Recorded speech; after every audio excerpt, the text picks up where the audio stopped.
गौरवाणी श्रीमूर्तये गुणकारिणे रूपाणि विरुद्धावो सिद्धान्तहारिणे कृष्णाय कृष्णचैतन्य नामने गौरतिषे हे कृष्ण करुणा सिंधो दीनबंधो जगत्पति भूपेश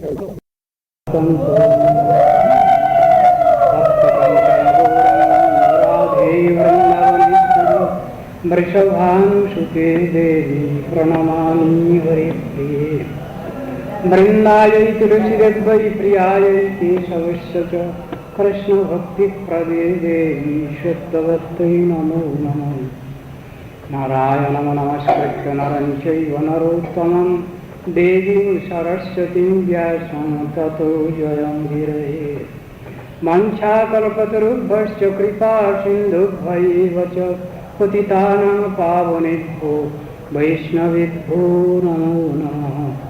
हरे कृष्ण कृष्ण कृष्ण हरे हरे हरे राम राम राम हरे हरे। जगद्गुरु भक्त सिद्धांत सरस्वती गोस्वामी प्रभुपादे अष्ट पंचाशत्तम तिरोभाग बा विरह तिथि।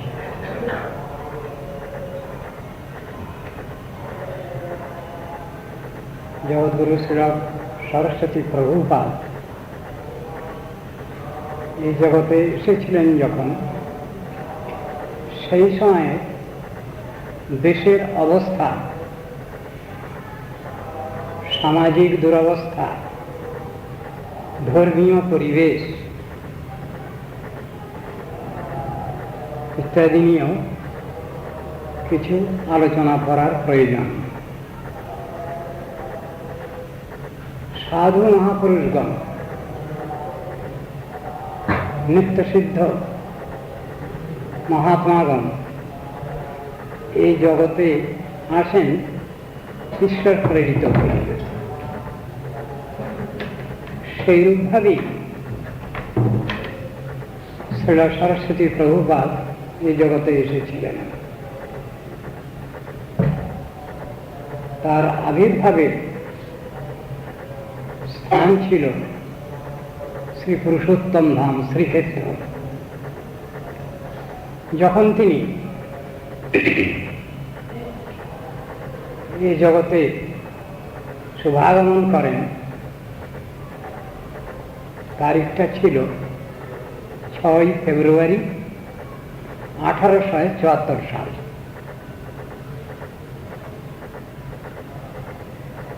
সাধু মহাজনদের এই জগতে আসা ও যাওয়া, যাকে বলা হয় আবির্ভাব ও তিরোভাব, এই দুটো একই কারণে ঘটে। তারা জগতের কল্যাণের জন্যই এই জগতে আসেন, আবার যখন চলে যান তখনও জগতের কল্যাণ বিধান করেন তারা। আবির্ভাব তিরোভাবে তাদের সমানভাবে শিক্ষা জগতে প্রচারিত। শ্রীল সরস্বতী প্রভুপাদ তিনি শাস্ত্রের যে বাণী ঝুট করে পুরুষোত্তমা, এই বাণীর সার্থকতা করে শ্রী শ্রী শ্রীক্ষেত্র ধামে আবির্ভূত হয়েছিলেন। বাল্যকালেই তার মহাপুরুষ লক্ষণ সব দেখা গিয়েছিল। আপনারা জানেন বা না জানেন, শুনে রাখুন। সরস্বতী ঠাকুর যখন আবির্ভূত হয়েছিলেন, সেই সময় তার শ্রীঅঙ্গে পৈত জড়ানো ছিল, উপবিত। সাধারণ শিশুর বেলায় বোধহয় এটা হয় না, কিন্তু সরস্বতী ঠাকুরের বেলায় এটা হয়েছে। রথ যাচ্ছে, তাঁরই আবির্ভাবস্থলী বড়দার পুরীর রাস্তা দিয়ে রথ চলছে, রথ গিয়ে সেখানে দাঁড়িয়ে গেল। রথ আর কিছুতেই চলে না। হাতি লাগানো হলো রথকে টানবার জন্যে, কিন্তু রথ কিছুতেই নড়ল না। পরে সরস্বতী প্রভুপাদকে তার মাতা পিতা যখন ক্রোড়ে করে জগন্নাথ দেবের রথের সামনে এসেছেন, দর্শন দেওয়ার পরেই, জগন্নাথের পূজা দেওয়ার পরই রথ আপনা থেকেই চলতে লাগে। এসব ঘটনাগুলো সেই সময়কার যারা সাধু সজ্জন সবাই লক্ষ্য করেছেন। সাধু সজ্জনগণের বিশেষ কিছু সদ্গুণ থাকে, যে সদ্গুণ এই মরজগতে মানুষের মধ্যে দেখা যায় না। সে সম্বন্ধে শাস্ত্রে বহু জায়গায় বহু কথা বলা আছে। শ্রীমদ্ ভাগবত বর্ণনা করছেন সাধু সজ্জনগণের স্বাভাবিক সদ্গুণ কম করেও 26টা। কৃপালু, অকৃতদ্রোহ, সত্যসার, সম, নির্দোষ, বদান্য, মৃদু, শুচি, অকিঞ্চন, সর্বোপকারক, শান্ত, কৃষ্ণৈক শরণ, অকাম, নিরীহ, স্থির, বিজিত ষড়গুণ, মিতভুক, অপ্রমত্ত, মানদ, অমান। এই করে 26টা সদ্গুণ বা লক্ষণ সাধু সন্তের মধ্যে দেখা যায়। সরস্বতী প্রভুপাদের মধ্যে এই সব সদ্গুণগুলি বিরাজিত ছিল। এই 26টি লক্ষণের মধ্যে একটা হলো প্রধান লক্ষণ, কৃষ্ণৈক শরণ। ভগবানের প্রতি যে বিশ্বাস, তার প্রতি যে নির্ভরতা, এমন নির্ভরতা সাধারণ ব্যক্তির মধ্যে দেখতে পাওয়া যায় না। কেউ ভক্তকে মানেন, ভগবানকে মানেন না। কেউ ভগবানকে মানেন, ভক্তকে মানেন না। বিভিন্ন ধরনের অধিকার নিয়ে এই জগতের মানুষ বসে আছে। কিন্তু যারা সাধন ভজন প্রয়াসী ব্যক্তি, তাদের মধ্যে কিছু বিশেষ বিধি নিষেধ দেখতে পাওয়া যায়। যে বিধি নিষেধ শাস্ত্রে বিশেষভাবে বর্ণনা করা হয়েছে। নিত্যসিদ্ধ মহাত্মা ইচ্ছা করলে তারা জগতের যত বিধিনিষেধ আছে সব বিধিনিষেধকে তারা উল্লঙ্ঘন করতে পারে, সে ক্ষমতা তাদের আছে। তথাপি বাস্তব ক্ষেত্রে তারা নিম্নাধিকারীগণকে শিক্ষা দেওয়ার জন্য শাস্ত্রীয় বিধিনিষেধগুলো অম্লান বদনে পালন করেন, শিক্ষার জন্য। গীতায় বলছেন কৃষ্ণ, উপরওয়ালা ব্যক্তিগণ তারা যে নীতি আদর্শ পালন করে চলেন, স্থাপন করেন, ততদিন ব্যক্তিগণ সেটাকে মেনে নেন। কথাটা বলা হচ্ছে।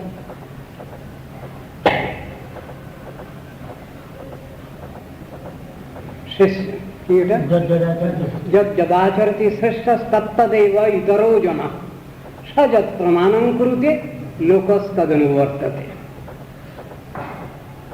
বিচারটা তাদের কাছে বিশেষভাবে প্রকাশিত।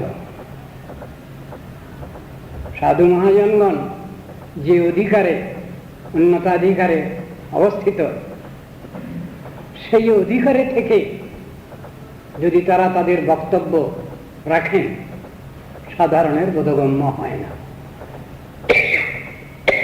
তাই তাদের অধিকার থেকে সরে এসে বাচ্চা শিশুগণকে যেমন বোঝাতে হয়, সেইভাবেই তারা জগতে পরম সত্য, বাস্তব সত্য প্রকাশ করেন। জগৎগুরু ছিল সরস্বতী প্রভুপাদের ক্ষেত্রে এরকম দেখা গেছে। অসাধারণ প্রতিভা, অসাধারণ ক্ষমতা এই সরস্বতী প্রভুপাদের মধ্যে ছিল। অতি বাল্যকাল, যখন তার 7-8 বছর বয়স, তখন তার পিতা শ্রীল ভক্তিবিনোদ ঠাকুর তিনি তাকে শ্রী হরিনাম প্রদান করলেন, নৃসিংহ মন্ত্র দান করলেন। তাদের 181 নম্বর মানিকতলা স্ট্রিটের বাড়ি যখন ভিত্তি খনন হয়, সেই সময় বরাহ মূর্তি সেখান থেকে পাওয়া যায়। সেই বরাহদেবের, ভুল বললাম, কুর্ম মূর্তি, সেই কুর্ম মূর্তির সেবা পূজা এবং মন্ত্রাদিও তাকে দেওয়া হয়। 8 বছরের শিশু সেইভাবেই নিয়মিতভাবে শ্রী হরিনাম করে যাচ্ছেন। নিয়মিতভাবে তিনি কুর্মদেবের এবং নৃসিংহদেবের পূজা অর্চন করে যাচ্ছেন। সাধারণ শিশুতে সম্ভব না এটা। 9-10 বছর বয়স যখন হচ্ছে, তখন তিনি শ্রীরামপুর মিশনারি কলেজে পড়ছিলেন। তিনি এমন একটা লেখক প্রণালী আবিষ্কার করেছিলেন যেটা সাধারণ মানুষের পক্ষে সম্ভব নয়। বিক্রান্তি বা বাইক্যান্টো বলে একটা লেখক প্রণালী তিনি আবিষ্কার করেছিলেন।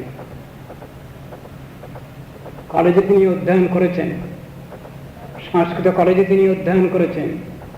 যখন মাত্র 10-12 বছরের শিশু, সে সময় তিনি জ্যোতিষশাস্ত্র আলোচনা করতে আরম্ভ করেন। আপনারা শুনলে অবাক হবেন, বর্তমানে আমাদের এই বঙ্গদেশে, বাংলায় যে পঞ্চাঙ্গ পঞ্জিকা আছে, ডাইরেক্টরি পঞ্জিকা, তার ভিতরে সব থেকে নাম করা পঞ্জিকাকার হচ্ছেন PM বাগচি। এই PM বাগচি ছিলেন শ্রীল সরস্বতী প্রভুপাদের জ্যোতিষের ছাত্র। ক্যালকাটা ইউনিভার্সিটির যিনি স্থাপন করেছিলেন, সে লর্ড লিটনার আমলে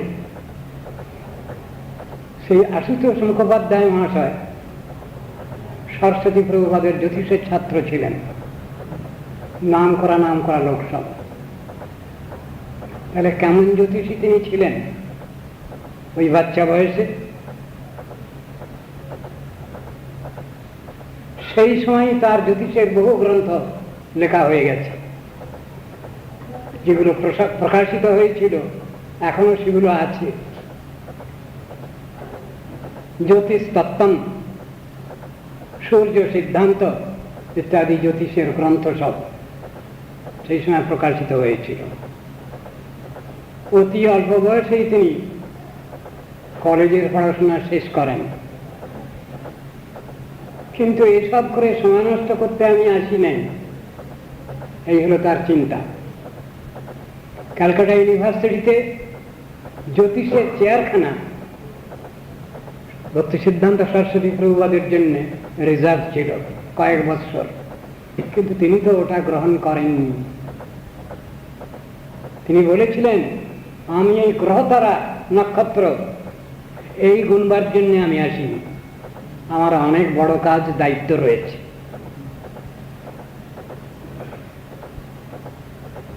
এগুলো হলো এই দিককার জগতের ব্যাপার। সেই সরস্বতী প্রভুপাদ ক্রমশ দেখলেন ধর্মজগতে মহাদুর্দিন, আউল বাউল কর্তা ভজা ইত্যাদি সব অপসম্প্রদায় শ্রী চৈতন্য মহাপ্রভুর অপ্রকটের পর মহাপ্রভুর বিরুদ্ধ কথাই বলতে লাগলো তারা মহাপ্রভুর নামে। দেখলেন তো সর্বনাশ, ধর্মজগৎ শেষ হয়ে যাচ্ছে। তাই তার বিরুদ্ধে যেমন তার উপরওয়ালা ভক্তিবিনোদ ঠাকুর তিনি যেমন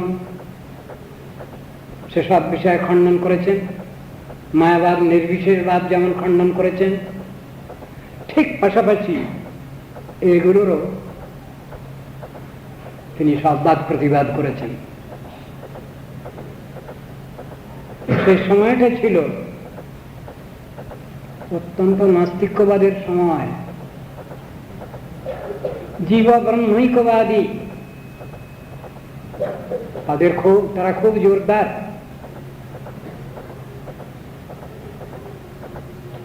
অহং ব্রহ্মাস্মি, আমি ভগবান,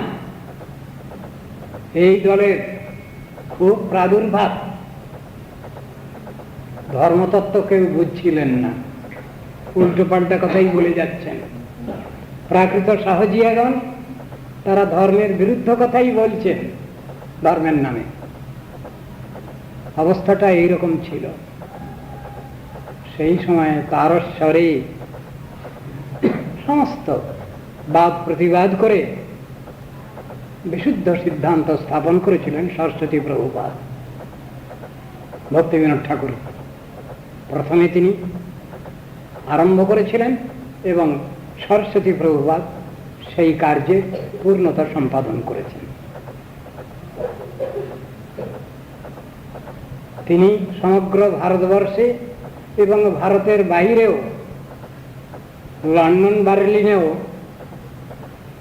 গৌড়ীয় মঠের শাখা প্রচার কেন্দ্র স্থাপন করেছেন, কম করেও 64টা মঠ। তার সময়ে দৈব বর্ণাশ্রম ধর্ম বিশেষভাবে সংস্থাপিত হয়। জগতে যে প্রাকৃত বর্ণাশ্রমের বিচার চলছিল তার বিরুদ্ধে সরস্বতী প্রভুপাদ জেহাদ ঘোষণা করেছেন। বলছেন এটা আসুরিক বর্ণাশ্রম, ঠিক নয়। বর্ণীয় ঠিক নেই, আশ্রমীয় ঠিক নেই। তো শুদ্ধ বর্ণাশ্রম ধর্ম তিনি বিশেষভাবে প্রতিষ্ঠা করেন। একটা নূতন জিনিস যেটা বৈদিক সমাজে ছিল, সাধারণ মানুষ সব ভুলেই গিয়েছিল। শ্রী চৈতন্য মহাপ্রভুর অভীপ্সিত সেই বিষয়টা সরস্বতী প্রভুপাদ তিনি স্থাপন করেছেন। বৈদিক ত্রিদণ্ড সন্ন্যাস, অষ্টোত্তর শতনামী সন্ন্যাস, এটা তার বিশেষ আবিষ্কার। সাধারণ মানুষ বোঝে না ওসব।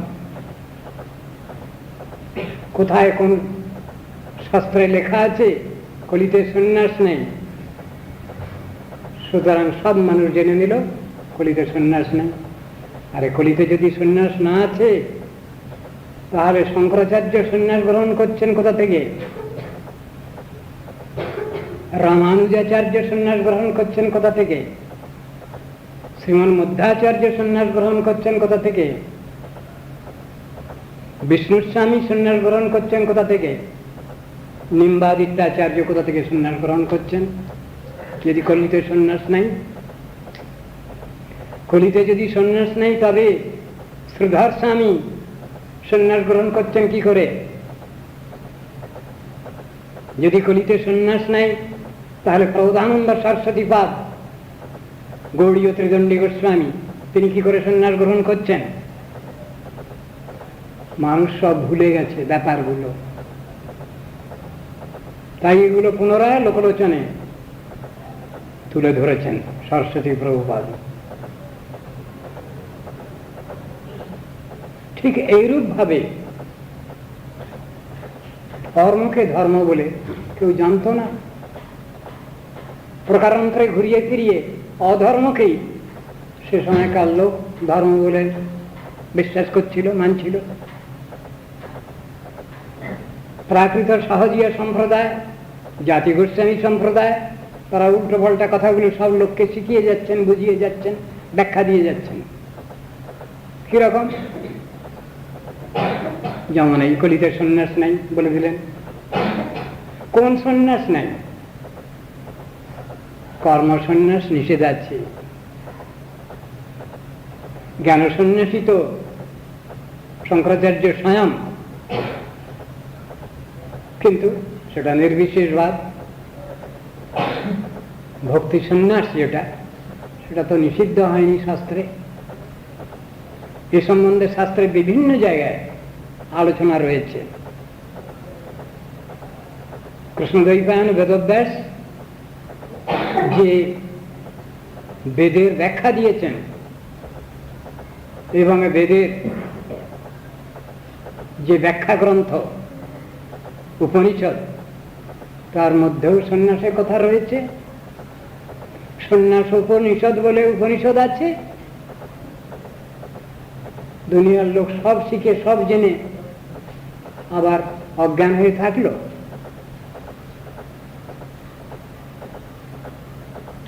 যে জিনিস সরস্বতী প্রভুপাদ দান করেছেন তার তুলনা নাই,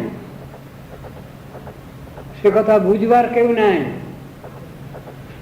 যে কথা বলতে এসেছেন সেটা তার মুখেই, শ্রীমুখেই ব্যক্ত হয়েছে বহু পরে, শেষের দিকে। সেখানে তিনি বলছেন, যে কথা বলতে এসেছিলাম সে কথা বলতে পারলাম না, বলার সুযোগ হলো না। ঘর ঝাড়ু দিতে দিতেই সময় চলে গেল। ঘর সাজাবো কি করে, সাজাবো কখন? তত দুঃসঙ্গমসৃজ্য সৎসু সজ্জেত বুদ্ধিমান। দুঃসঙ্গ ছাড়ো, সাধুসঙ্গ গ্রহণ করো। এই দুঃসঙ্গ ছড়াতে ছড়াইতেই সময় চলে গেল। এদের সাধুসঙ্গ গ্রহণ করাবার কথাটা আর বলা হলো না। আর সাধন ভজন কাকে বলে তা এদের শিখানো গেল না, সময় নাই। ঠিক এইরকম ধরনের কথা শ্রী চৈতন্য মহাপ্রভুকেও অদ্বৈত প্রভু জানিয়েছিলেন, সংক্ষেপে, ভঙ্গিতে।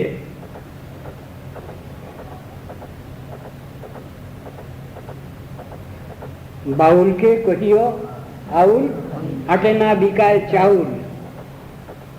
কথাটা এইভাবে আছে। হাটে আর বিক্রি হচ্ছে না।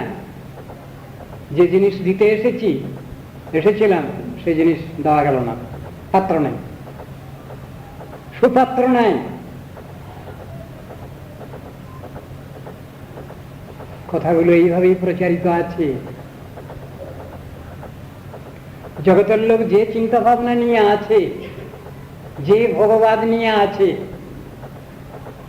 সেই ভগবাদের কথা নূতন করে আর বলে লাভ কি? সেই ভগবাদকে ছাড়াতে হবে, ত্যাগবাদে আনতে হবে।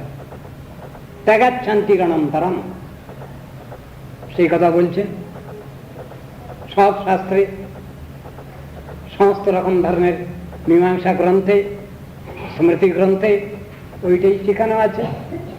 প্রবৃত্তি রেশাভূতানাম নিবৃত্তিস্তু মহাফলা, কথা শেখানো হয়েছে। প্রবৃত্তি মার্গে শান্তি নাই, স্বস্তি নাই। নিবৃত্তি মার্গে শান্তি আছে, স্বস্তি আছে। এই নিবৃত্তি মার্গ কি সেটা বুঝালেন সরস্বতী প্রভুপাদ। সাধারণ মানুষ মনে করে সংসার থেকে কিছু ত্যাগ স্বীকার করলেই বোধহয় সব হয়ে গেল। তা নয়। মনে প্রাণে জেনে নিতে হবে, বুঝতে হবে এই সংসারের যে জিনিস চলছে, বিচার, এগুলো সবই ক্ষয়িষ্ণু, ধ্বংসশীল। এই বিচারে আমাদের কোনো কল্যাণ হবে না।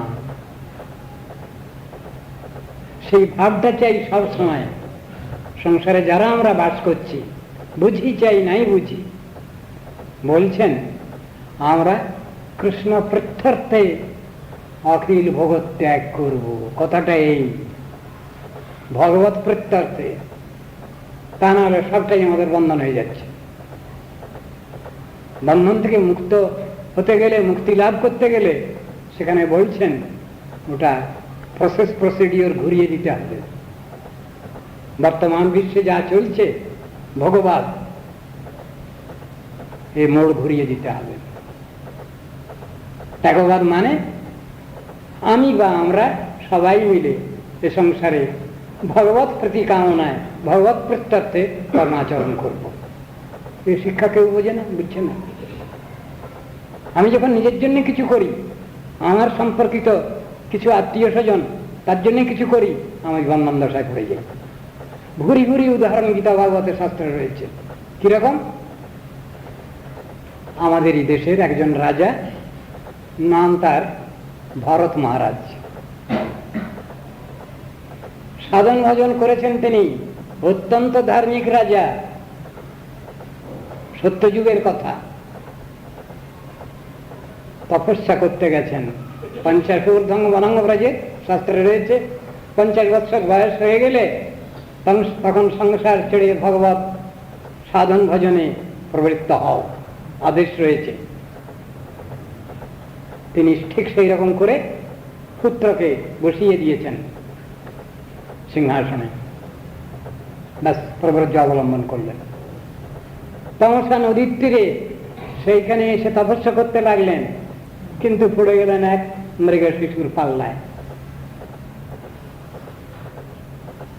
সব ভুলে যাচ্ছেন তিনি। তার অন্তিম কাল, ইন্তেকাল এসে উপস্থিত হলো।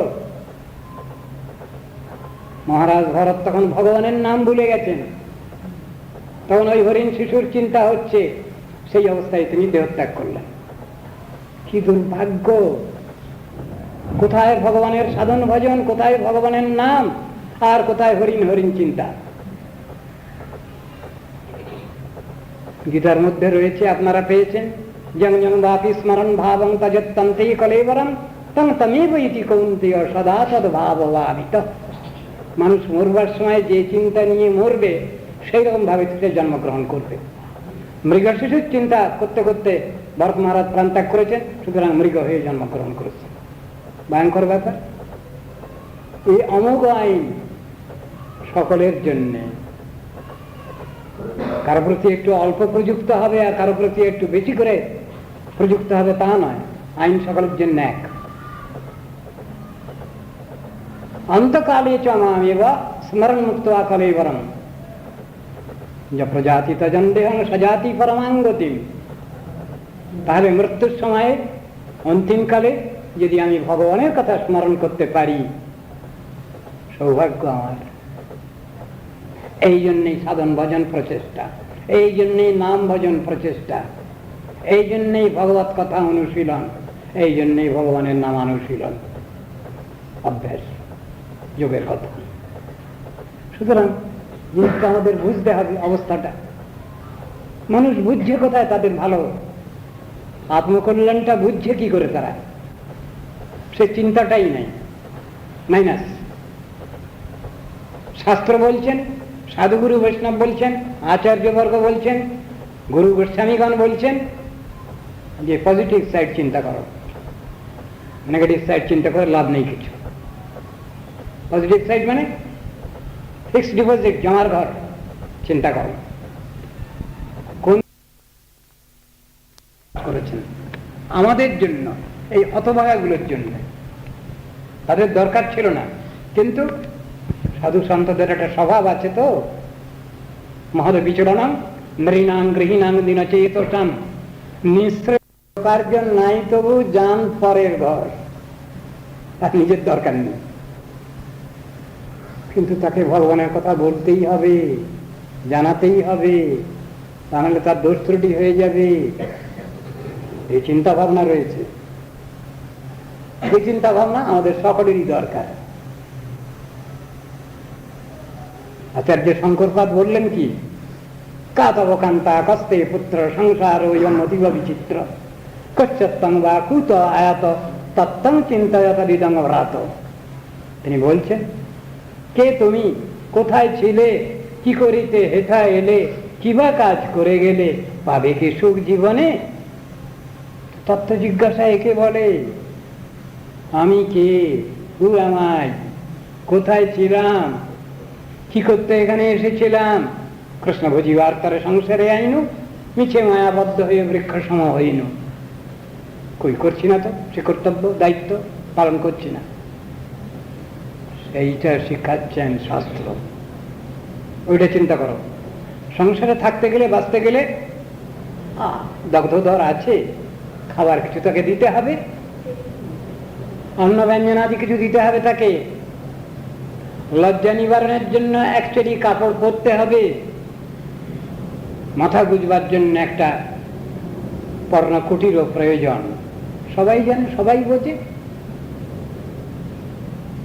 কিন্তু সাধন ভজন তো কেউ বোঝে না। কেন এলাম আমি, কি করছিলাম, কি করতে এলাম, কি করছি, কি করে গেলাম, ঠিক এই চিন্তাগুলো শাস্ত্র আমাদের জানিয়েছে। শাস্ত্র বলতে বেদ, বেদান্ত, উপনিষদ, গীতা, ভাগবত, রামায়ণ, মহাভারত, এসব শাস্ত্র জানিয়েছে এই তথ্য। সব জায়গায় একই কথা, universal truth, axiomatic truth, absolute truth, একই কথা সব জায়গায়। কেন বক্তব্য বিষয় এক, বক্তব্য বিষয় তো দুরকম নয়। যা কিছু করো ভক্তের আনুগত্যে, ভগবানের আনুগত্যে করো, এইগুলো শিক্ষা। সেই শিক্ষা দিয়েছেন সরস্বতী প্রভুপাদ। তার চরম শিক্ষা দিতে এসেছিলেন, কিন্তু সেই শিক্ষা জগৎ নিতে পারবে না, নিতে পারছে না, তারা অধিকার পায়নি, অধিকারী হয়নি, সেই জন্যই তাদের দুঃখ। যা বলবার দরকার ছিল বলতে পারলাম না, তাই চলে যাচ্ছি। দুঃখের কথা, যে কথা আমাদের বাস্তব সত্য, চরম সত্য, সে কথা সাধু মহাজন ছাড়া কেউ বুঝবেন না। তাদের মনের কষ্টটা, কি করতে এসেছিলাম আর কি করছি আমরা, এটা ওদের নোটিশে আছে, সাধু সন্তদের নোটিশে আছে, তারা তাদের এটা করে যাচ্ছেন। কিন্তু দুনিয়ার লোক, জগতের লোক তো শিক্ষা নিচ্ছে না, নিতে পারছে না।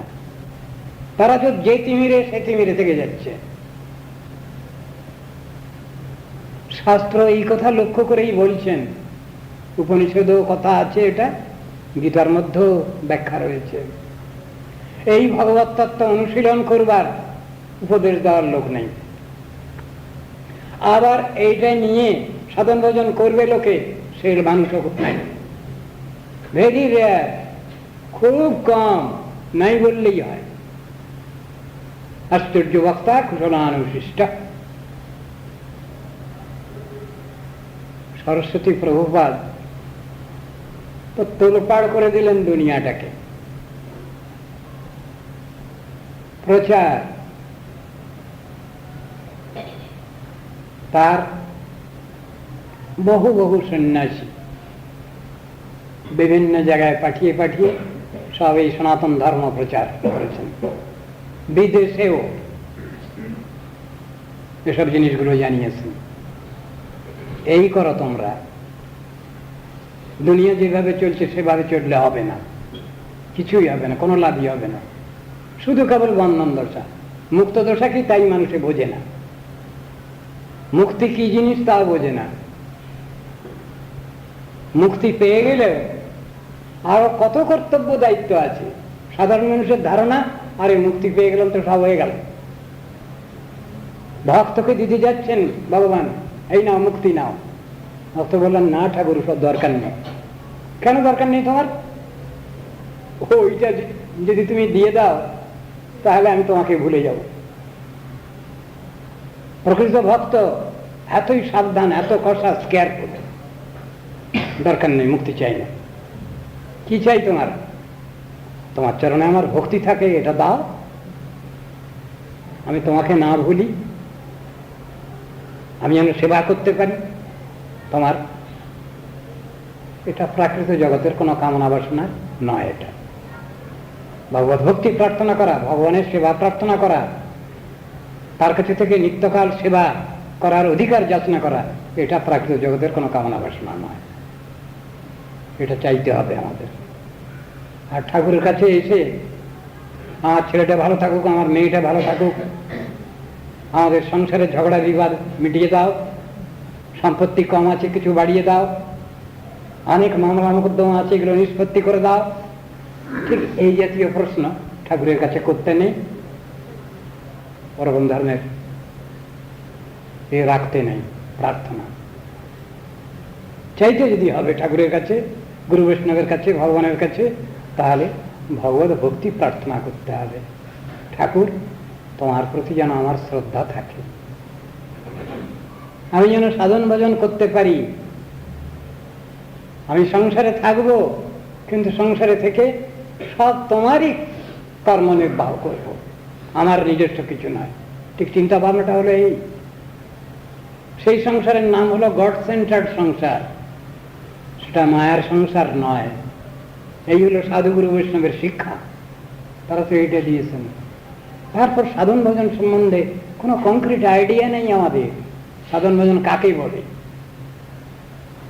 এটা শুধু একটা ভাবাবেগ নয়, অন্তরদর্শন, অন্তরের অন্তঃস্থলে যে জিনিস রয়েছে সেটাই বহিঃপ্রকাশ, তার নাম সাধন ভজন।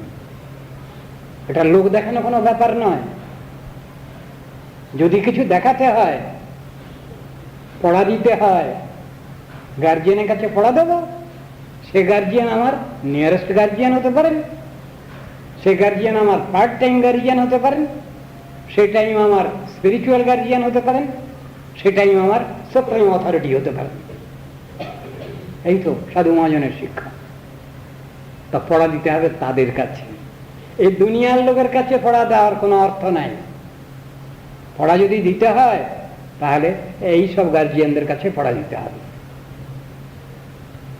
এসব বিচারের কথা কে বুঝবে? কর্মজ্ঞান যোগ তপস্যা ভক্তি বোঝে না লোকে। কর্মজ্ঞান যোগাদিকে বলছেন স্টেপ, সিঁড়ি,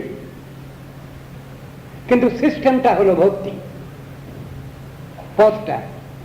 কতকগুলো সিঁড়ি নিয়ে পথটা হয়, সিঁড়িগুলো পথ নয়। পথ যদি বলে সিঁড়িগুলো আমার, কথা ঠিক আছে, কিন্তু সিঁড়িগুলো যদি বলে আমরাই পথ, হবে না কথাটা। সুন্দরভাবে উদাহরণ দিয়ে দিয়ে বোঝানো আছে শাস্ত্রে। জীব ব্রহ্মৈক্যবাদ নিয়ে যারা চলছেন, জীব আর ভগবান একই, অত্যন্ত নাস্তিক, নরজ্ঞান। ভগবানের সঙ্গে কেউ সমান হবে? সর্বশক্তিমান ভগবান, ঐশ্বর্যস্য সমগ্রস্য বীর্যস্য শাস্ত্রীয় জ্ঞান বৈরাগ্যস্য চৈব সন্ন্যাং ভগবতী মনা। ষড়ৈশ্বর্যশালী যে তত্ত্ব, তার সঙ্গে একটা মানুষ, ক্ষুদ্র মানুষ একটা, সে সমান হবে ভগবানের সঙ্গে? অদ্ভুত ব্যাপার। কিন্তু এই সব ধারণা মানুষের মধ্যে প্রিভেল করছে আজ। অত্যন্ত দুঃখের কথা। জীব শিব হবেন না। শিবের যে অধিকার, ক্ষমতা আছে সাধারণ মানুষের, সেই ক্ষমতা শিব ঠাকুর বিশ্রাম করে হজম করেছেন। একজন মানুষ বলবে আমি বিশ্রাম করছি, করুক না। ভাগবতের মধ্যে উদাহরণ দেওয়া আছে, অমৃত সেটা একজনের কাছে সেটা অমৃতেরই কাজ করবে। সেই অমৃত যদি আবার অন্য কেউ পান করছেন, অনধিকারী ব্যক্তি, সেটা বিষের কাজ হচ্ছে। এসব উদাহরণ দিয়ে দিয়ে বোঝানো আছে। যে জিনিস অত্যন্ত উন্নতাধিকারী ব্যক্তি তিনি যা নিয়ে ডিল করছেন, ঠিক সেই জিনিসটা সাধারণ সাধক সাধিকার ক্ষেত্রে নয়, প্রযুক্ত নয়, তার জন্য প্রেসক্রাইবড হচ্ছে না। সব চিন্তা ভাবনাগুলো তো শাস্ত্রে রয়েছে। বুঝছে কে? সকলের জন্যই একই খাদ্য নয়, একই খাবার নয়। রোগীর পক্ষে কি খাবার? বার্লি ওয়াটার, সাবু, যার পেট খারাপ হয়েছে। কিন্তু যার পেট ভালো আছে তার জন্যে পুষ্পান্ন, পরমান্ন, খেচারান্ন, এসব ব্যবস্থা। সকলকে সব দিলে হবে না তো। ভালো জিনিস দিলেও সেখানে অধিকার বিচার, নেওয়ার ক্ষমতা চাই, হজমের ক্ষমতা চাই। সাধন ভজন ক্ষেত্রেতে এটা রয়েছে। সকলের পক্ষে সবটা নয়, সেখানে অধিকার বিচার আছে। কনিষ্ঠাধিকার আর মধ্যমাধিকার এক নয়, মধ্যমাধিকার আর উত্তমাধিকার এক নয়। সবগুলো বিচার রয়েছে শাস্ত্রে। আমি কোনটা ছাড়ি কোনটা রাখি, মুশকিল হয়ে গেছে। উন্নততম যে সাধন ভজনের যে অবস্থা, সে অবস্থা লাভ হলে তখন তো কথা। তার আগেই তো সবাই ভগবান সেজে বসে আছে, ভগবান হয়ে বসে আছে। যদি আমি ভগবানই হয়ে গেলাম, তাহলে আর ভগবান বলে চিৎকার করে লাভ কি আছে? আমি তো স্বয়ং ভগবান।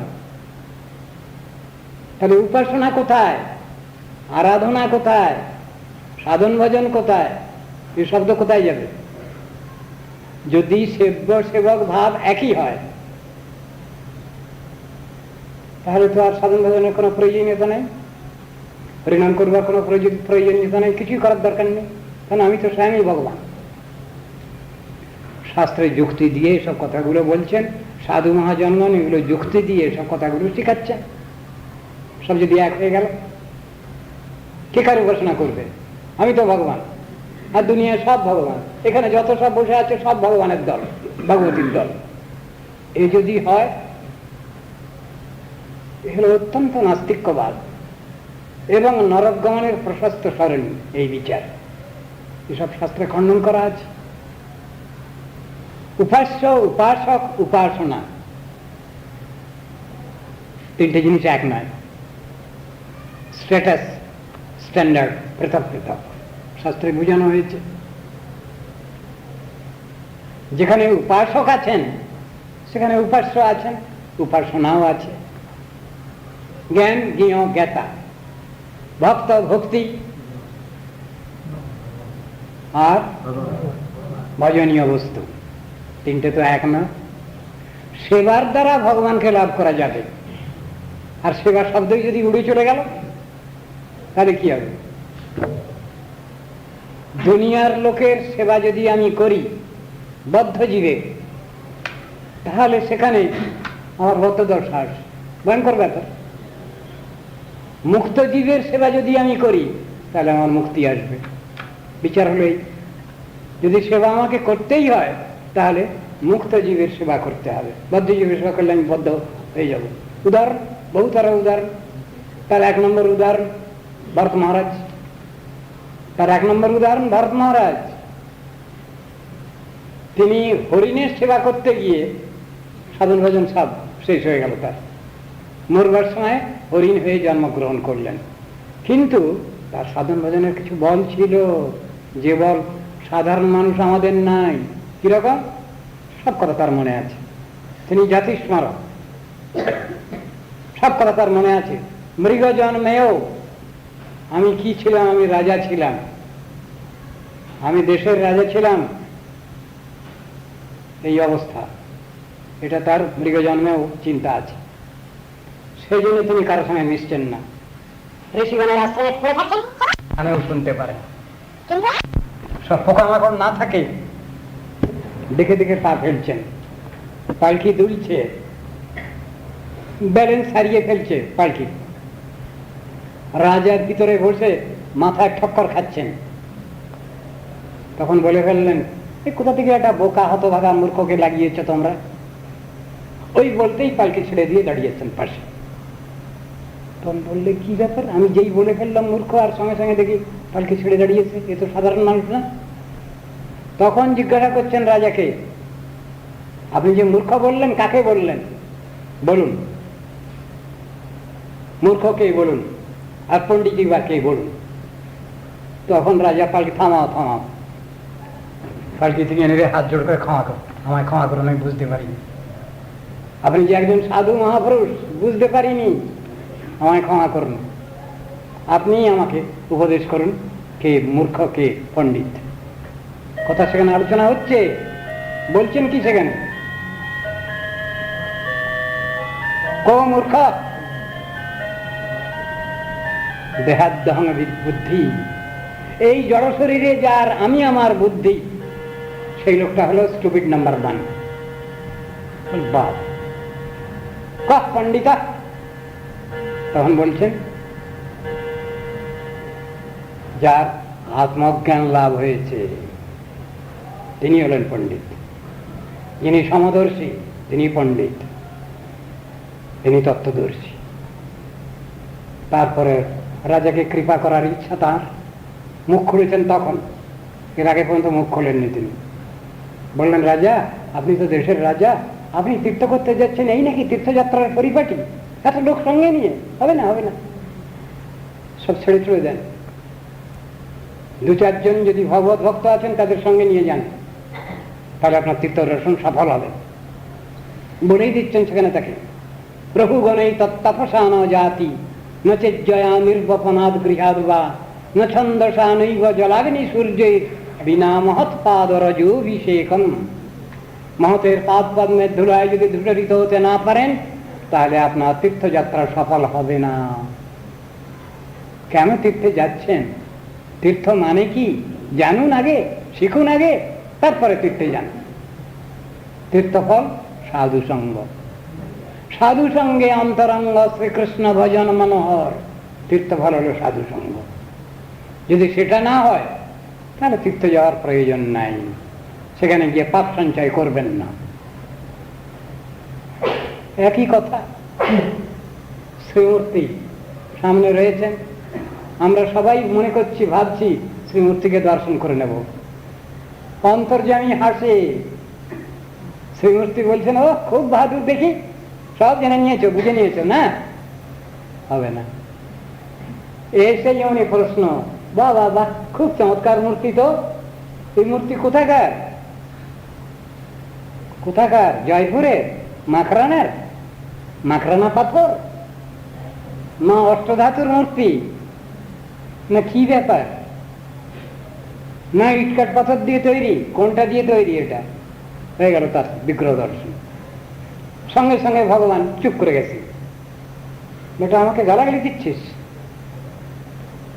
ভগবান মনে মনে বলছেন, বেটা আমাকে গালাগালি দিচ্ছিস? আমি প্রাকৃত কিছু? আমি চেতন, জানিস? আমার হাত আছে, পা আছে, চোখ কান নাক মুখ সব আছে। আমি ভক্তের উপারিত দ্রব্য গ্রহণ করতে পারি, আমার পা আছে, আমি চলতে পারি, 1000 মাইল দূরে গিয়ে সাক্ষী দিতে পারি, আমি ভক্তের জন্য ক্ষীর চুরি করে রাখতে পারি, সব সামর্থ্য আছে। যখন ব্রজতে গোপীগণ যখন সে করছিলেন, গোবর্ধন পূজা করছেন, তখন ভগবান নিজেই হাত বাড়িয়ে বাড়িয়ে সব নিচ্ছেন খাবারগুলো। কি ব্যাপার?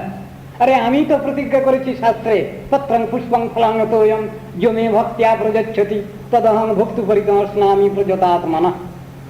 আমি অতি আদর যত্ন সহকারে আমার ভক্তের ভক্তিতে দেওয়া যে জিনিস আমি ওটা গ্রহণ করি।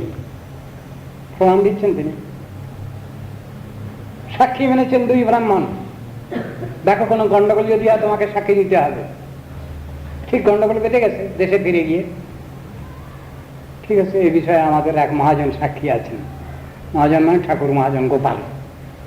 সেইখানে অত কষ্ট করে তিনি গেছেন, ওখানে গিয়ে বললেন, ঠাকুর তখন সাক্ষী মেনেছিলাম, এখন তো গন্ডগোল হচ্ছে, তুমি একটু মীমাংসা করে দাও। কি হবে? না তুমি একটু গিয়ে সাক্ষী দাও। বলো কি? প্রতিমা কখনো কথা বলে? তখন আর উল্টো কথা বলছেন। প্রতিমা কখনো কথা বলে? শুনেছো কোনোদিন? হ্যাঁ শুনেছি। প্রতিমা যদি কথা না বলে তুমি আমার সঙ্গে কথা বলছো কেন? ধরেছেন পয়েন্ট। প্রতিমা যদি কথা না বলে তাহলে তুমি আমার সঙ্গে কথা বললে কেন? তুমি তো নিজেই ধরা দিয়ে দিয়েছো।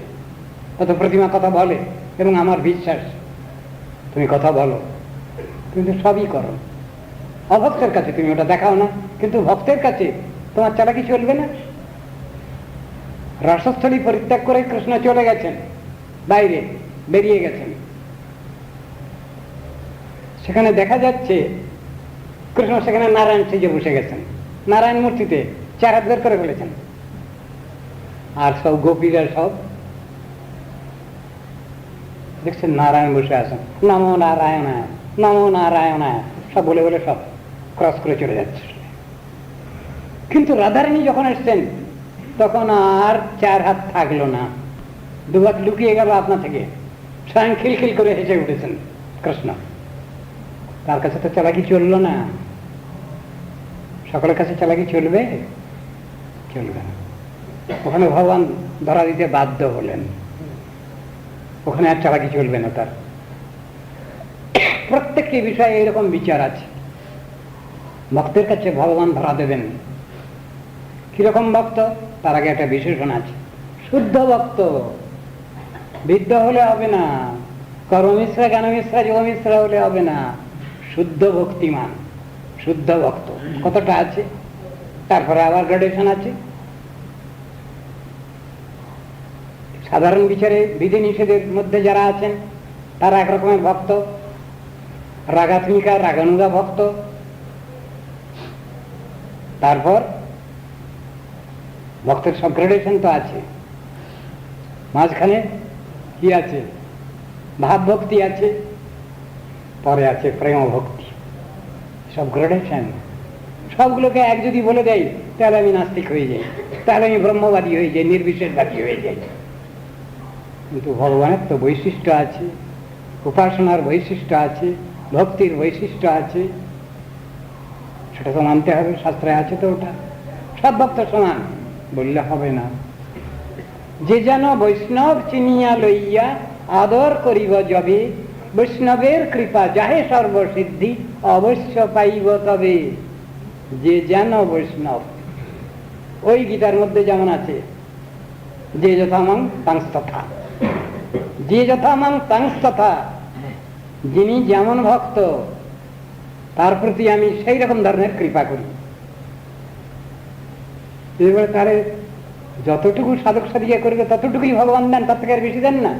দেন, তার স্পেশাল গ্রেস আছে, কিন্তু সে ভক্ত বিশেষের উপর, সকলের উপর এক নয়।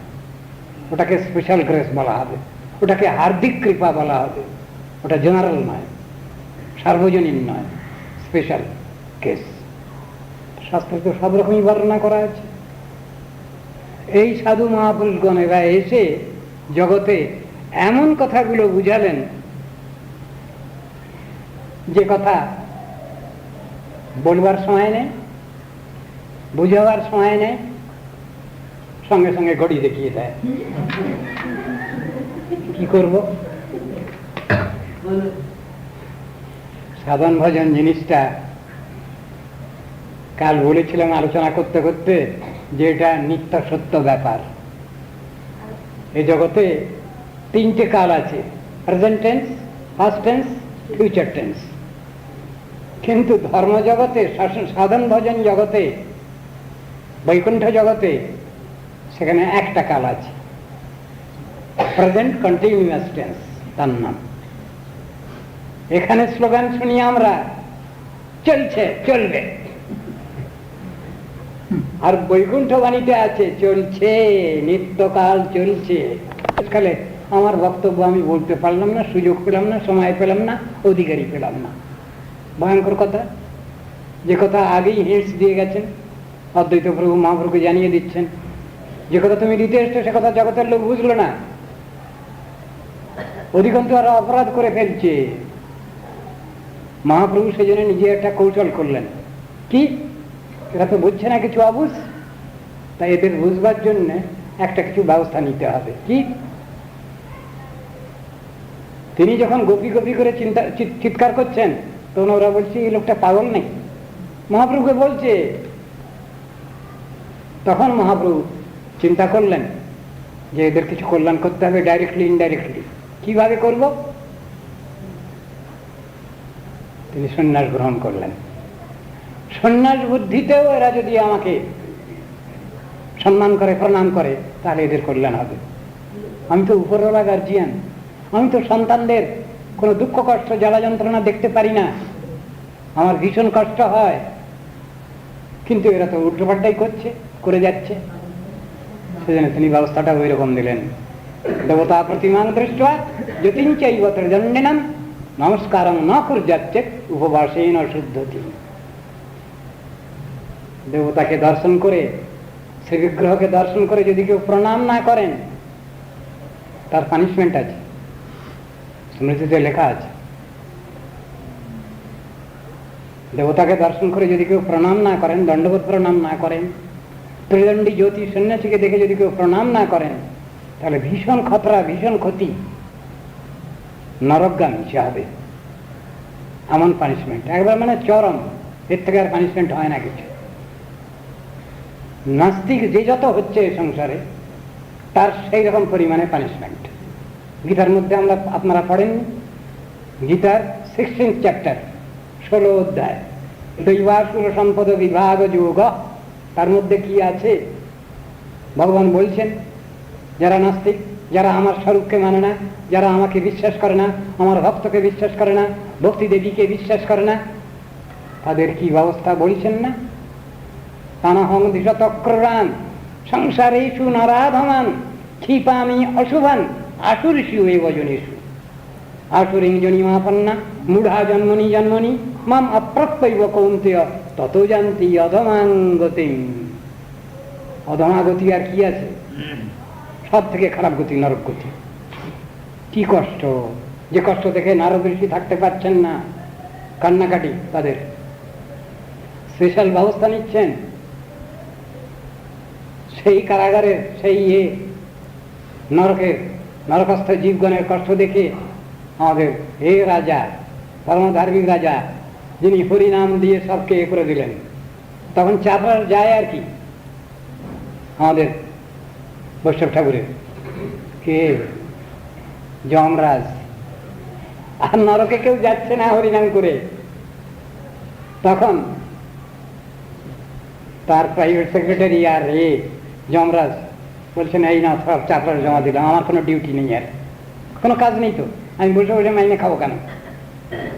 চিন্তা করুন, রুকমান মতো রাজা, কত করুণাময় রাজা, আবার ধার্মিক কিরকম। তিনি বলছেন, না, একাদশী করিয়া আমি সব এদের এ করবো, সব পাপ কাটিয়ে দেবো, সব একাদশী করো। আমার রাজ্যে যদি একাদশী কেউ না করে, তার গর্দান যাবে। ভয়ঙ্কর ব্যাপার। আমাদের এই দেশে একজন ধার্মিক রাজা, তিনিও ওইরকম অ্যানাউন্সমেন্ট দিলেন, কি যদি হরিনাম না করে যদি তোমরা খাও, তাহলে পাপ স্পর্শ করবে তোমাদের, তার শাস্তি তোমাদের ভোগ করতে হবে। সে এক রাজা। সেই রাজার ভয়ে ওই খাওয়ার আগে দুবার চারবার হরিনাম করে, হরে কৃষ্ণ বলে নেয়। অন্তর থেকে তো কই বলে না, ওই বাইরে বলতে হয় তাই বলে, কথা তো কাজ হবে না, অন্তর থেকে বলতে হবে, তবে তো হবে।